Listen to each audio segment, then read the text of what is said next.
সম্মানিত দর্শক, আসসালামু আলাইকুম। আশা করি আপনারা ভালো আছেন। আতিফা এগ্রোন নার্সারির পক্ষ থেকে সবাইকে আন্তরিক শুভেচ্ছা অভিনন্দন। দর্শক বিন্দু, আপনাদের সামনে নতুন একটা ভিডিও নিয়ে হাজির হয়েছি। যে ভিডিওটা মূলত হচ্ছে কাঁঠাল গাছ। এটা হচ্ছে ভিয়েতনামি বারোমাসি কাঁঠাল, পিঙ্ক বারোমাসি কাঁঠাল, লাল কাঁঠাল, আঠাবিহীন কাঁঠাল এবং সবুজ কাঁঠাল। এই 5টা জাত আপনারা অ্যাভেলেবেল আপনারা আমাদের কাছে পাবেন। তো দর্শক শ্রোতা, দেখেন গাছগুলো দেখেন, অনেক সুন্দর কোয়ালিটি, একদম প্রিমিয়াম কোয়ালিটি গাছ, শৌখিন গাছ।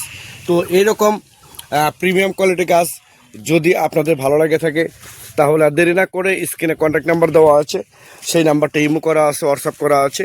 আপনারা যে কোনো নাম্বারে ফোন করে অর্ডার করতে পারেন, বুকিং করতে পারেন। আমরা বাংলাদেশের টেকনাফ থেকে তেঁতুলিয়া যে কোনো জায়গায় কুরিয়ার সার্ভিসের মাধ্যমে এবং পরিবহনের মাধ্যমে মূলত এই গাছগুলো ডেলিভারি করে থাকি এবং সরবরাহ করে থাকি। তো দর্শক শ্রোতা, আমি আবার বলি, যদি এইরকম প্রিমিয়াম কোয়ালিটি গাছ যদি আপনাদের ভালো লাগে থাকে তাহলে আপনারা এখনই স্ক্রিনে দেওয়া নাম্বারে ফোন করে অর্ডার করতে পারেন, বুকিং করতে পারেন। তো সবাই ভালো থাকবেন, সুস্থ থাকবেন। আল্লাহ হাফেজ।